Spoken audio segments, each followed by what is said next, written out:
Hello, you're welcome back to my channel. If this is your first time of being here, you're welcome. My name is Adenike Jimo. It's nice having you watch this channel. Today I'm going to be talking about how you pick your team members.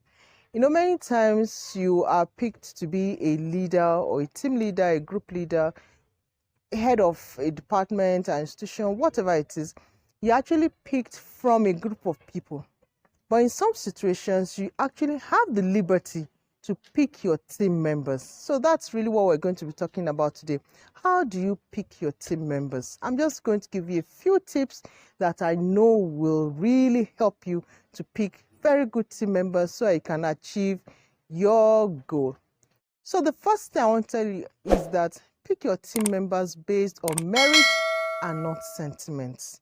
You see, if you use sentiments like, he's my brother, he's my cousin, she's my uncle's brothers, sisters, nephews, daughter, we're from the same ethnic group, we're from the same religion, sentiments like that, we're from the same compound, we're from the same state.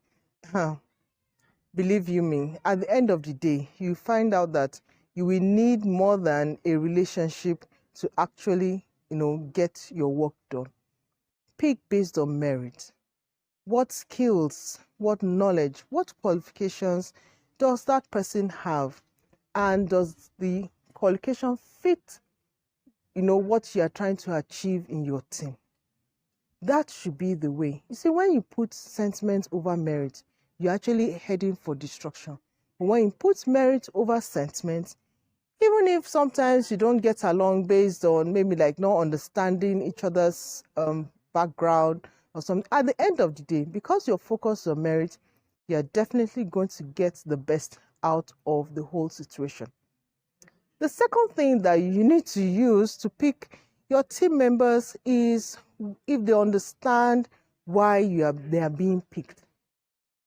Now, look at it this way. Let's say you are trying to build maybe an edifice, maybe a building, and they did not understand that the reason why you want to build this is so that you can house or you can accommodate 100 people.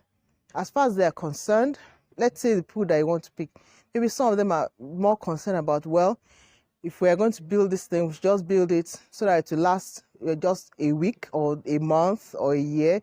Or some of them feel that, well, let's just maximize the cost. Let's just make some money out of this. Or some people may just feel that, well, for the show, at least let them say that we're the ones that did it.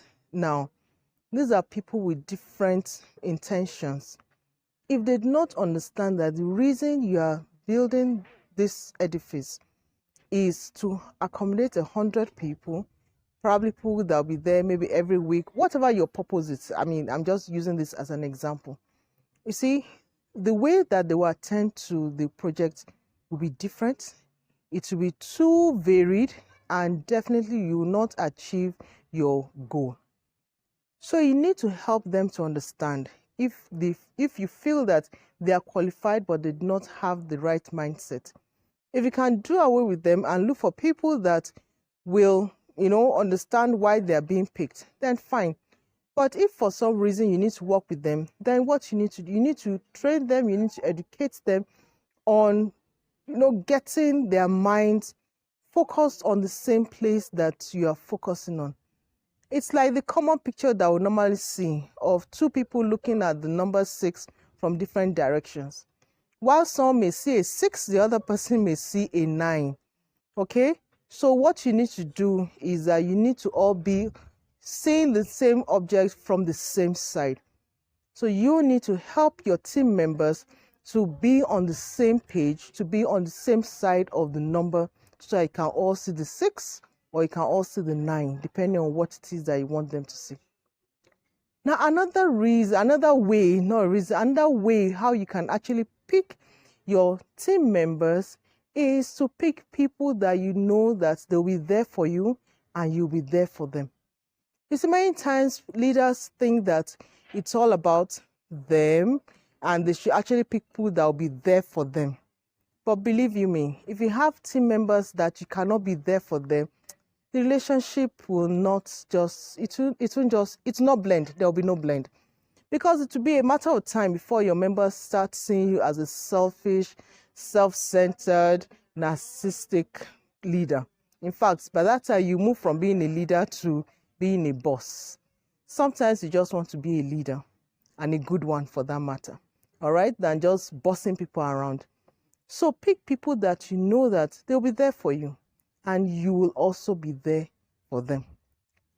These are a few tips that I've given you. I'm sure there are many more, but then look out for one thing: the goal of the organization, the goal of your team, or the goal of your group, whatever it is, the institution over the individual. Your organizational goal is more important, either your organization, your team, whatever group it is that that you are heading. The goal of that group is more important. In fact, it's actually the most important, rather than individual goals or even your own personal goals. Your own personal goal must align with your organization's goal. If not, believe you me, you will not be able to run a cohesive group. Well, if that may not really be a reason to pick team members, but that's a reason that you can, that's a good point that you can actually use to actually run your team very well. Ensure that your team members also understand what the organizational goals are, and that you also understand what the organizational goals are. But these are just a few tips that I have for you on how to pick your team members. I'm looking forward to you being here for another video. So if you want to know when the next video drops, click the subscribe button, click the notification button, and don't forget to share. You might just be picking a team member by sharing. Till we see again, take care of yourself.